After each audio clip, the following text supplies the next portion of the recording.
Yes, it just happened. I'm starting a series of videos about men and women, masculine, feminine, the whole context and the purpose of why men and women even relate together. So stay tuned to watch the first video about this. Here I'm going to clear out the context. What is my purpose of doing these videos and where this is going to go. Every video is going to be on a different topic, on a different subject that needs clarity.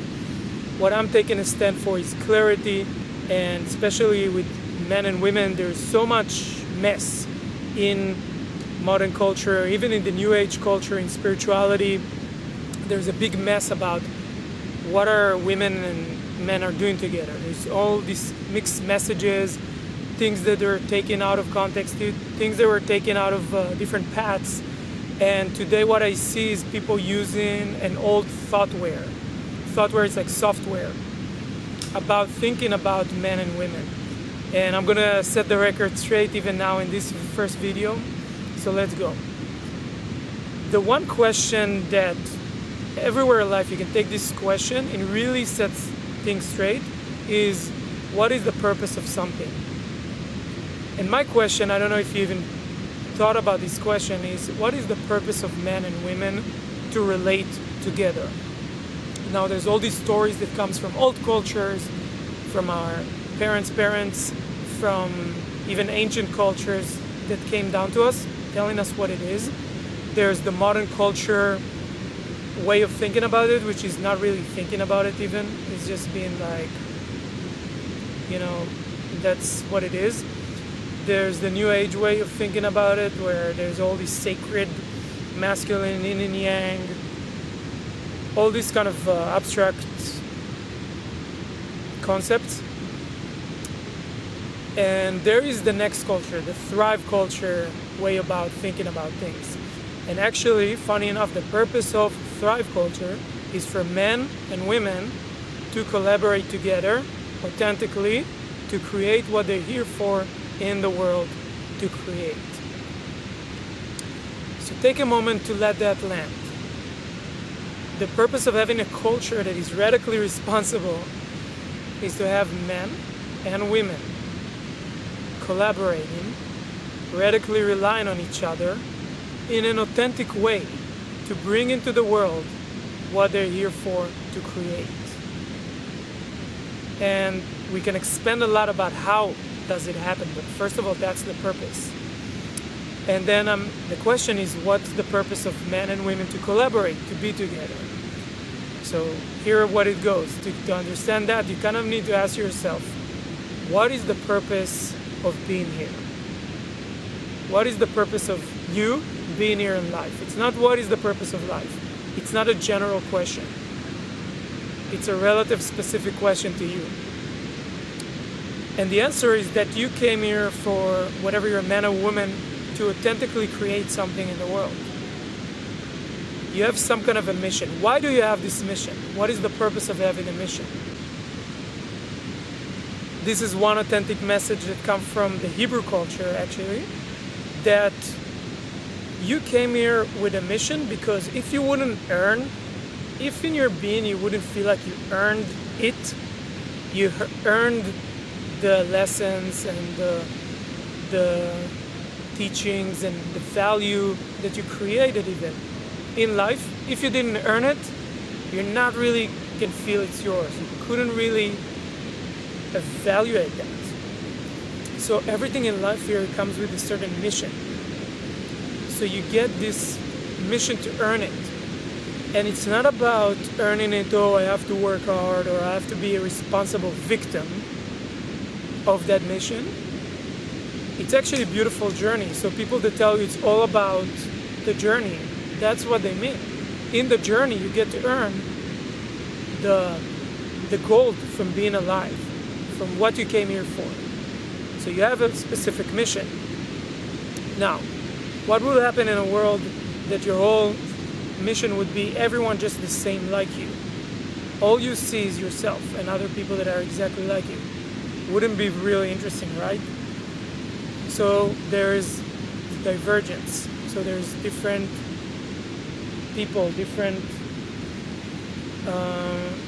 creatures in life, and one of them is the creature that is kind of similar to you, but is exactly the opposite.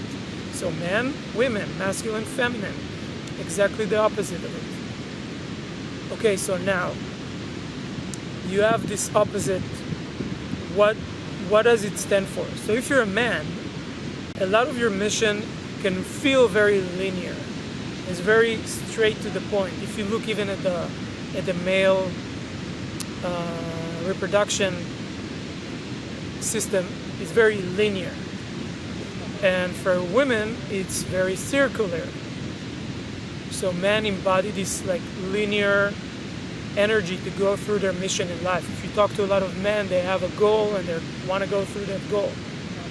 And with women, their goal is kind of wrapping up the nurturing that mission of them.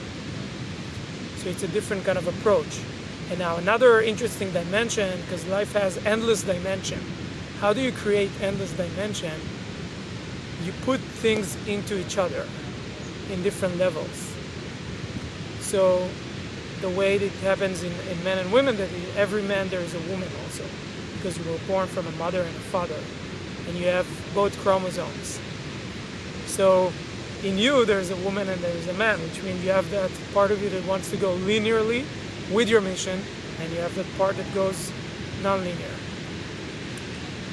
The next part of it is that the non-linear way has to contain chaos. It has to embody this dimension of chaos, because if there's no chaos, it's just linear. All chaos is saying is that the path is not linear. That's basically what chaos means. And it doesn't matter how smart you are, you cannot figure it out because it's chaotic.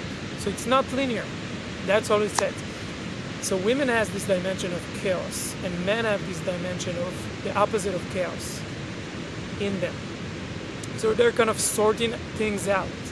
You know, men always have this urge to sort things out, to put things in the right order, I guess, to fix things. That's kind of like the man approach to this, and the women have the other side. And this part complements each other, because if it wouldn't complement each other, the path would be very linear, very simple, and like it wouldn't even be a challenge for you. It will be just like the whole world is basically like a machine world, very binary. So that will be, the whole mission would be just men. And for women, if it would be just chaotic, it will not make sense at all. Like if the whole dimension of life would just be one big chaos, it will be just chaos. So both of these elements exist, and also men and women exist for each other to bring each other both of these qualities towards their path. So your path in life would feel more complete and wouldn't be destroyed by just having one side of the elements. So they kind of embody each other, and it's also in you, because you have the men and women, but also the women that you meet or the men that you meet. Complete that so you can have this journey through life. Another way to explain it is that, and we do processes called the centering process, where a man and a woman stands next to each other, and this is how they walk together on this journey. This is actually the sustainable way for them to walk together, is a man and a woman partner up, and then they're still in the middle. They don't even mesh with each other and become one. They don't. That's just a mess. They stand next to each other, and in the center, energy can flow through them, around them. Each have their own bubble, their own center, and energy goes around like this. This is what a torus looks like. If you look at an apple, then the energy flows through the middle, but also through the side. And that's a sustainable energy, and that's also a sustainable path for men and women to walk together. That's also a sustainable way to see what's the purpose of men and women to be together. And I wanted to start with that. And in the next video I will go more into maybe the mess, more into the dirt and the mud of what exists today in the world, in all the different worlds that I was talking about. But I first wanted to set the record straight with this one. Hope you enjoyed that, and see you in the next one.